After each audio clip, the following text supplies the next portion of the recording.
Hey there, everybody. Welcome to another episode of Classic Gaming Brothers. I'm Seth.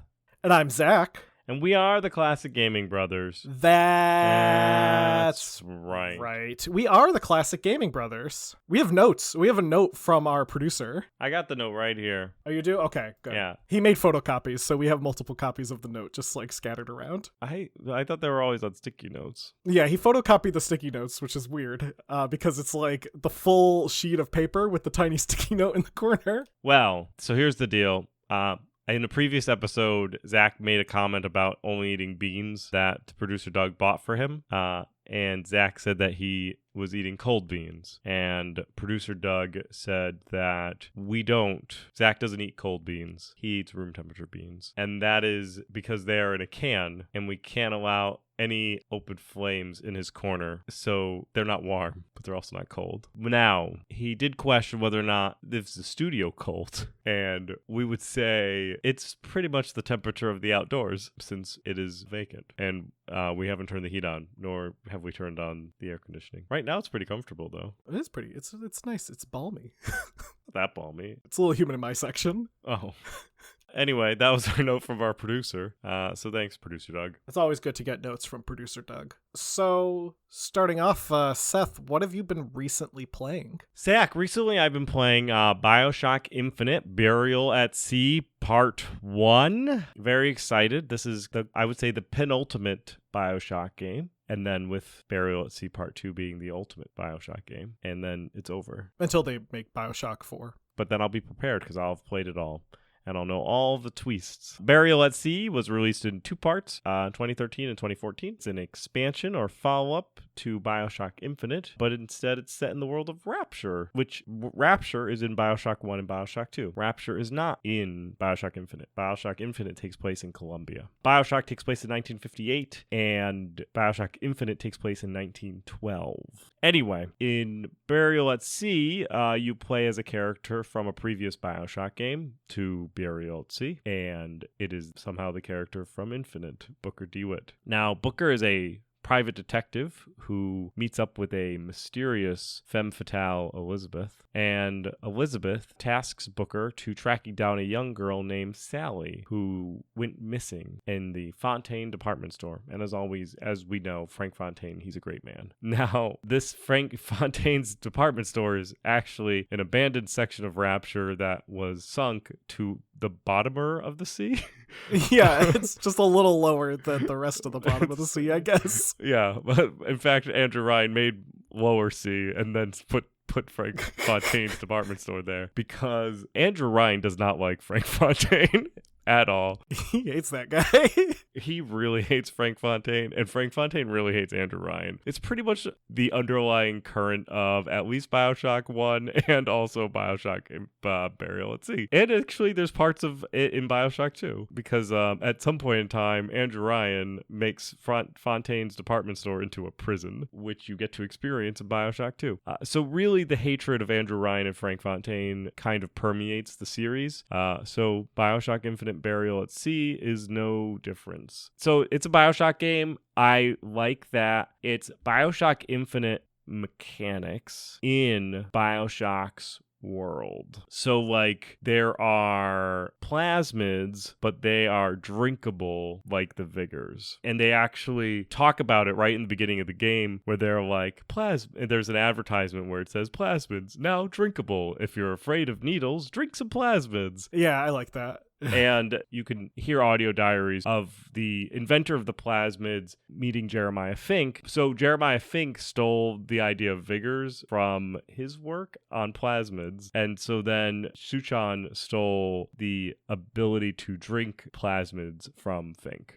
So it's all talking about the stealing of different technologies. I don't know if the timing works out with that in-game conversation, but apparently it does. I guess this might also be BioShock Infinite introduces a lot of different things to do with time and different like alternate type of dimensions. So this is most likely an alternate dimension where Booker's in Rapture. So it's fun. I really enjoy the aesthetic of Infinite in Rapture. I really enjoy experiencing Rapture as like a regular city. I think that's probably my favorite part is like walking so far has just been like walking around a regular Rapture with people and investigating like the bars feeling like alive, which is nice because in BioShock 1 and 2 you never get that. In BioShock 2 you get like glimpses of it in the flashback sequence with Delta, but you don't get it otherwise. Like this is the first time it's playable to walk around like Rapture as Andrew Ryan intended it to be. Yep. Yeah, and you can meet Sandra Cohen. Yep. And he's just as crazy before the fall. And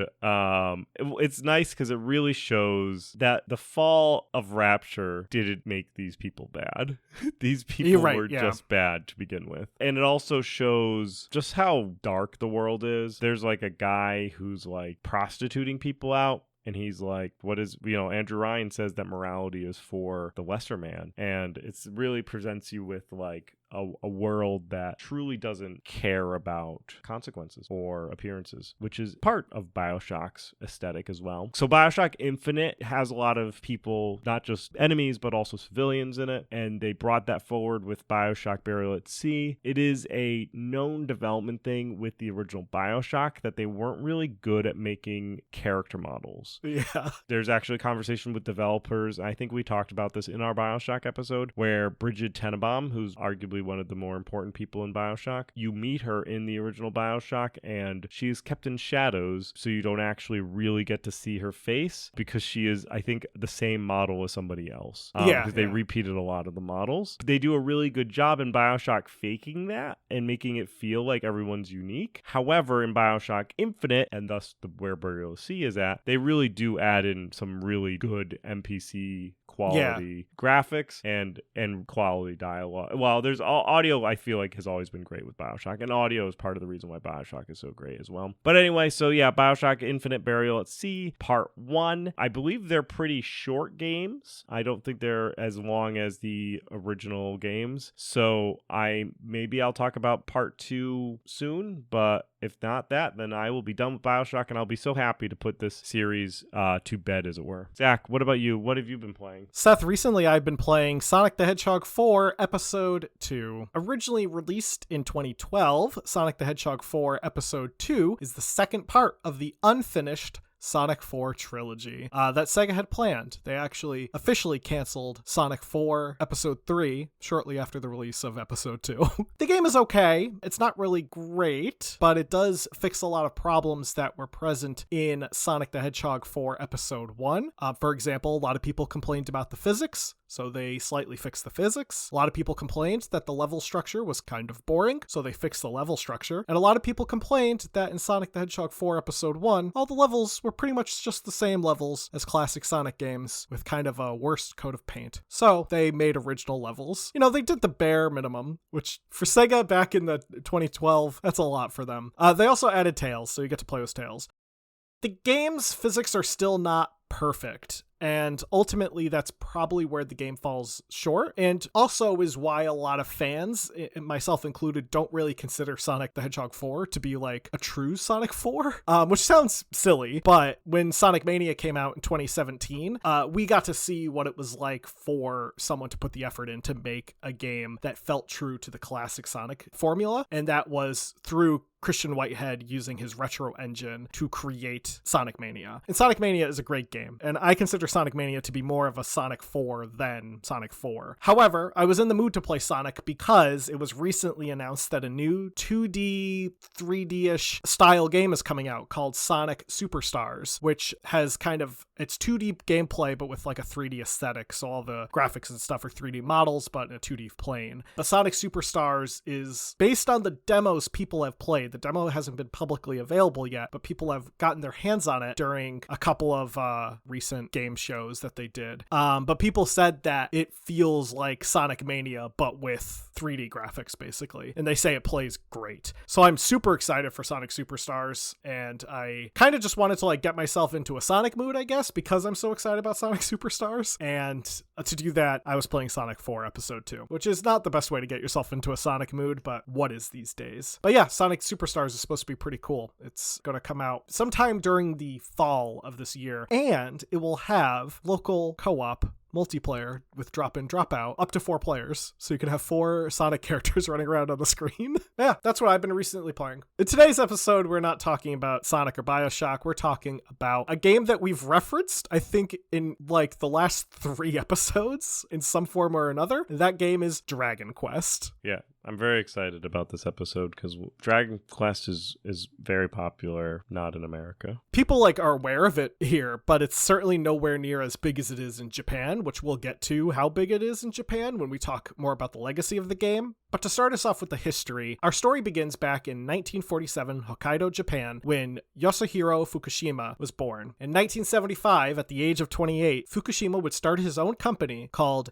Idansha Boshu Service Center in Tokyo. Idansha was intended to be a publishing company where they would put out various tabloids for real estate. By 1980, the company had formed a wholly owned subsidiary called Idensaya Fudosan, which was intended to be a real estate trade and brokerage firm, though they would rename the subsidiary to Idashan Systems in 1981. The next few years, they attempted to become a major chain throughout Japan. They really wanted to be the household name of real estate trade and brokerage firms. However, they failed. And in 1982, Fukushima decided that he wanted to invest some money into the growing video game market, and he would name Idashan Systems to Enix Corporation. The name Enix being derived from the early computer ENIAC and the phoenix from mythology. As the company didn't really have a solid place to start in the gaming market, considering their expertise were real estate and tabloids, what Fukushima did in lieu of like hiring on programmers immediately and getting them to work was he organized a competition called Enix Game Hobby Program Contest, and he advertised this competition in various computer and manga magazines, as he would have the influence to get in touch with these magazines as he was a tabloid publisher. And one of those magazines that he published in was Weekly Shonen Jump, a manga magazine that is still published to this day, and I think is like one of the longest running comic magazines out there. Like it's just been running forever. With the contest, they offered a prize of 1 million yen, which was equivalent to about $10,000 USD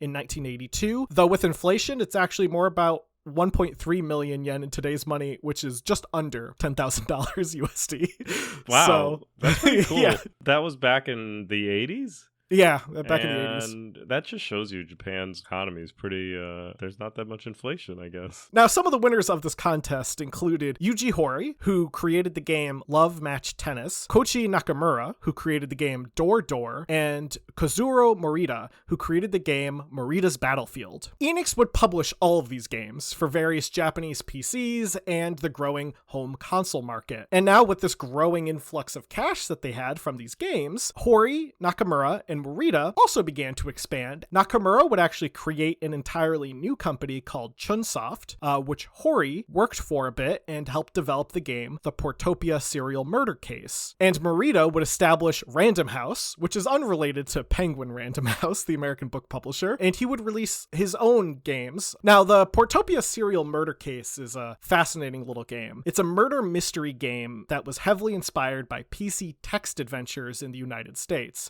such as Mystery House and Zork. In the game, you play as a detective who must investigate the apparent murder of a bank president who was found stabbed to death inside of a locker room. Or inside of a locked room. Oh, that would be even more exciting if he was in a locker room. I know. But the bank's locker room? Bum, bum, bum. Now, while porting the Portopia serial murder case to the Famicom, Hori and Nakamura began to brainstorm the idea of developing a new role-playing game for the system. To accommodate for the fact that the Famicom version of Portopia wasn't a standard text adventure, they needed to build out a new interface to accommodate for the limited controls of the Famicom system, which meant adding a dungeon crawling area for the detective to explore. This is cool. This detective not only is going to find a bank guy who's stabbed in a locker room, but he's going to do it in a dungeon. A locked room, not a locker room. I know.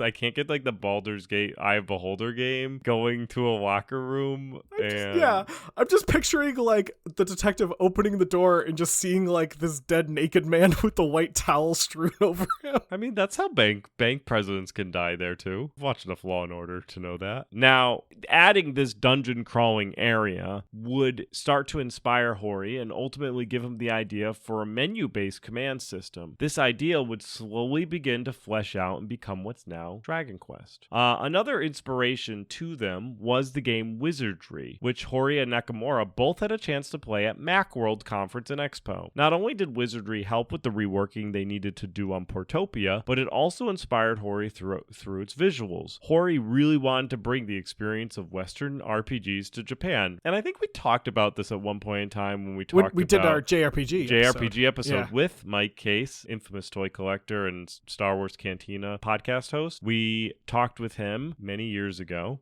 And we talked about JRPGs, and we talked about how Western RPGs influence JRPGs and JRPGs influence Western RPGs. And it's just a circle of RPGs all the way down. But yeah, so Hori really wanted to bring the experience of the Western RPG to Japan. I owned a copy of Wizardry at some point in time. That game was cool. It's a cool game. That and Ultima are like the definitive Western RPGs that are not part of like Forgotten Realms. Yeah, I remember, if I'm recalling my memories correctly, there was like a map and you had like characters and they had some cool sound effects and you like walked across things. But yeah, Wizardry was fun. But I think actually wasn't there a bunch of Wizardries? Yeah. I think it was like Wizardry 8 or something that we were exposed to. Now, Western RPGs weren't completely unknown in Japan, as games were often brought over to Japan through ports and translation. Now, understand that we're now still talking about the 80s, so the internet was slow. Our planes were probably faster than they are today, though, when we were still trying to get faster, and then we realized if we went slow and filled it with people, we could make more money. Yeah. But there wasn't, the world wasn't as globalized as it was today, where today getting ports and knowing about various different games are commonplace. Many developers develop their games for multiple markets. There are still imports that, with games that release solely in a particular market, but like it's not impossible for us to get them today. But in the 80s, it was a little more tough, but through ports and translations from fans, they were still able to get to know them. Yeah, well, fans and also just small distribution companies. I mean, there were distribution companies and unlicensed ones, yeah, but there were companies in Japan porting things like, I don't know about Wizardry, but porting games like Wizardry to a Japanese audience for Japanese computers. And there were games that didn't have a lot of dialogue that could be ported easily. Yeah, 100%. Yeah. And perhaps many of the times, the English game that we received was the Japanese game with a different title, because there was zero translation required, like games like Mario.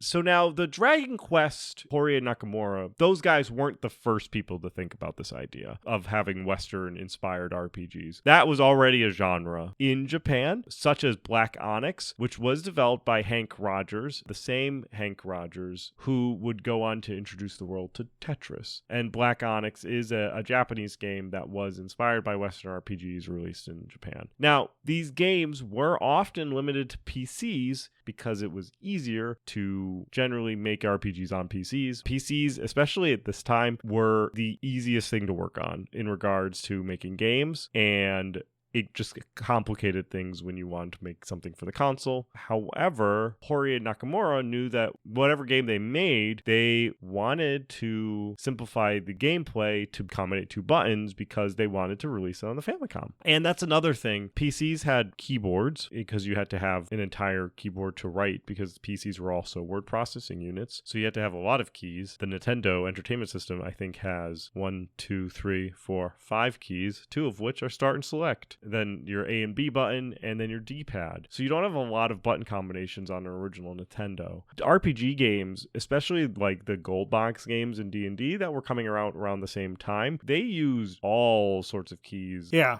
Like they would be like, push the E key to do something, or you had to use your arrow keys to move Sometimes things. it required a numpad. And yeah, you needed the end key to get through the screens. I would say 90% of me playing a gold box D&D game is me figuring out the controls to get past the character creator. Yeah. However, Hori and Nakamura knew this, and they knew they were making it for the Famicom. Once again, the Famicom, very limited buttons. So they were iterating on ideas to make it so that the game could be played with the limited buttons. So development officially began in 1985, which is actually when our sister was born. Now, Hori and Nakamura would be the designers. Joining them would be Koichi Sugiyama, who composed the score, and Akira Toriyama, who was the art designer. Toriyama previously had already established himself as the creator of the manga series Dragon Ball, which, not that popular. What's funny is when I first saw like the Japanese art for Dragon Quest, because they changed it when it came over to America, I was like, wow, that art style looks so familiar.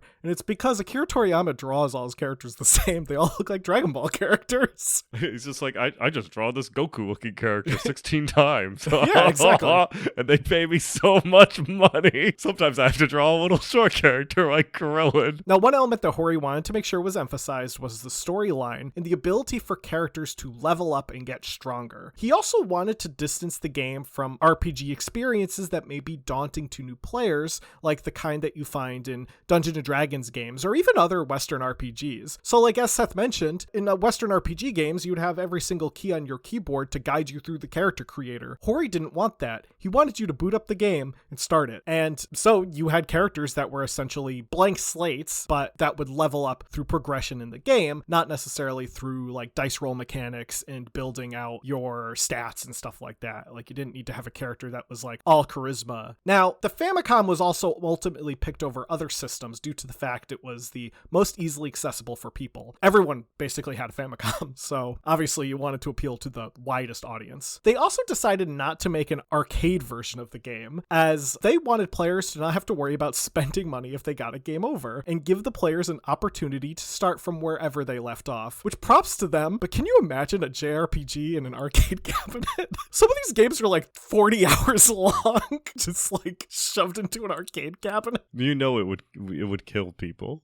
It would, yeah. They also had a plan to have the game feature multiple playable characters, but they had to scrap this idea, and they ended up having only one playable character in order to save memory that was crucial for building games like this. Another way to increase appeal was that Hori implemented a way for the level ups to occur quickly at the beginning of the game. This was in order to ensure that players wouldn't be immediately turned off by having slow progression. So when you play Dragon Quest for the first time, you're going to get to like level 4 or 5 very quickly. Like I think when you kill one of the first enemies, you level up instantly. He wanted this because he didn't like the idea that in other RPGs, sometimes you had to kill waves and waves of enemies before you leveled up once. So he wanted players to feel like they were making progress, and this would also taper off. The higher level you get, the slower it takes to level up, so that there is a logical progression of the level structure. This, he hoped, would compensate for the learning curve that other RPGs often suffered from. Dragon Quest would also be open world,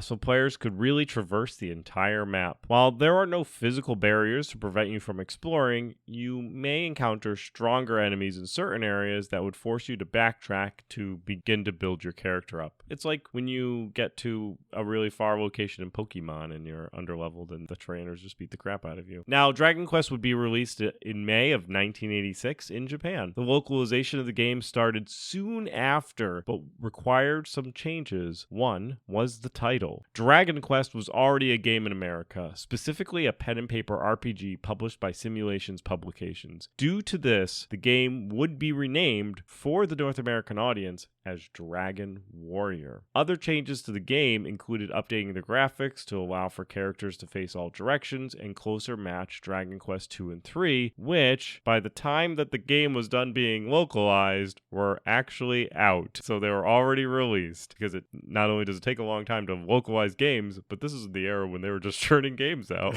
Yeah.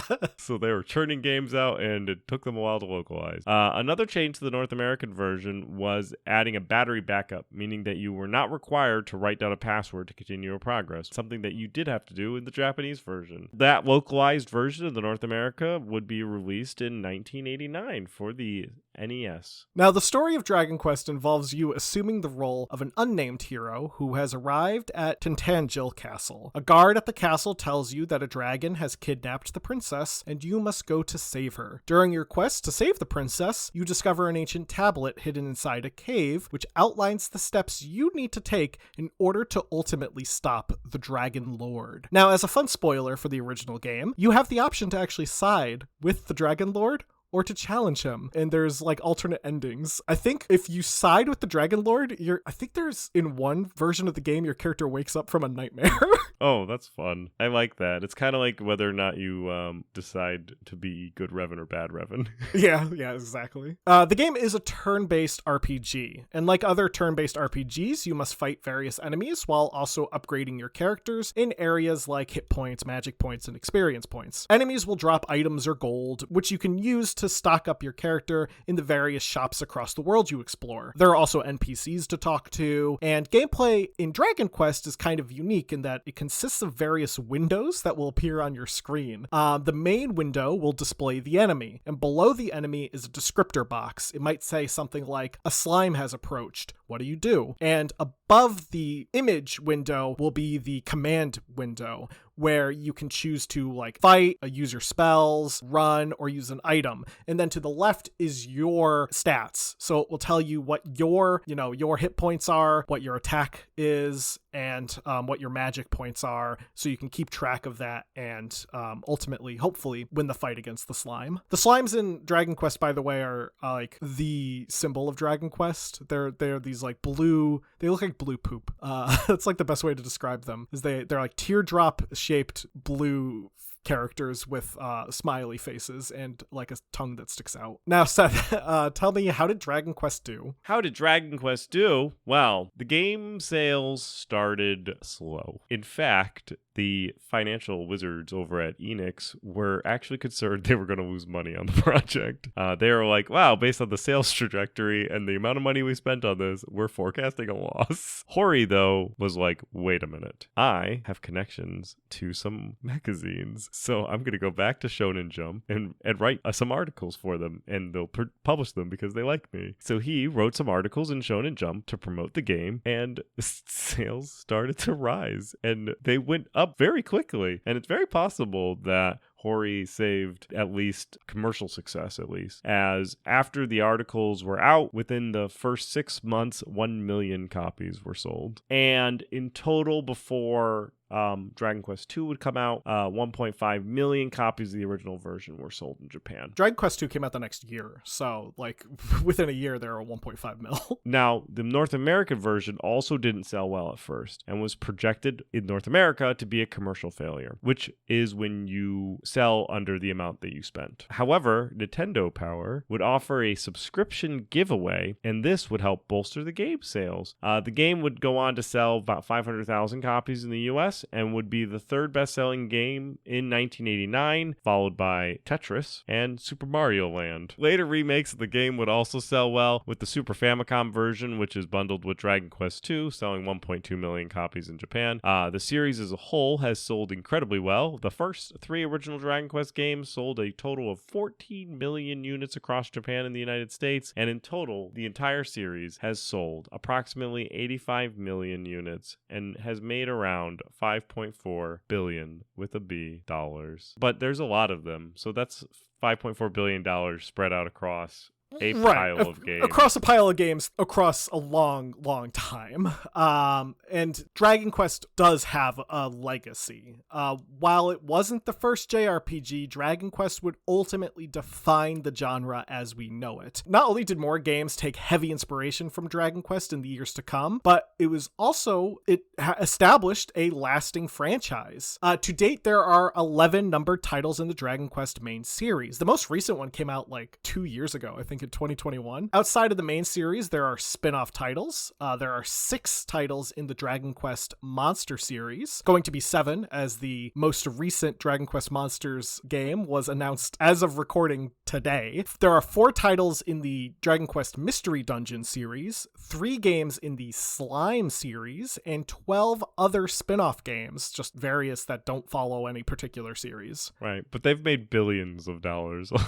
Yeah. All collectively. A manga series called The Adventures of Dai was also released, along with a 1991 anime adaptation and a 2020 anime adaptation, and there was a CG anime film called Dragon Quest Your Story that was released in 2019. Now, we can't go an episode without talking about bootleg games. In the world of unlicensed games, the Chinese company Fushu Waixing in China developed a demake of Dragon Quest VIII and released that on the Famicom. Waixing and another associated company called Union Bond would reuse the engine that they developed for Dragon Quest VIII, their version, for other titles, including a game called Titanic 1912, which is a JRPG based on the sinking of the RMS Titanic. Fun fact, there are 3 bootleg Titanic video games that were released on the Famicom. One of them is a beat 'em up, where you play as Jack or Rose from the movies. I wish there was a demake beat 'em up series of Titanic Out of Time.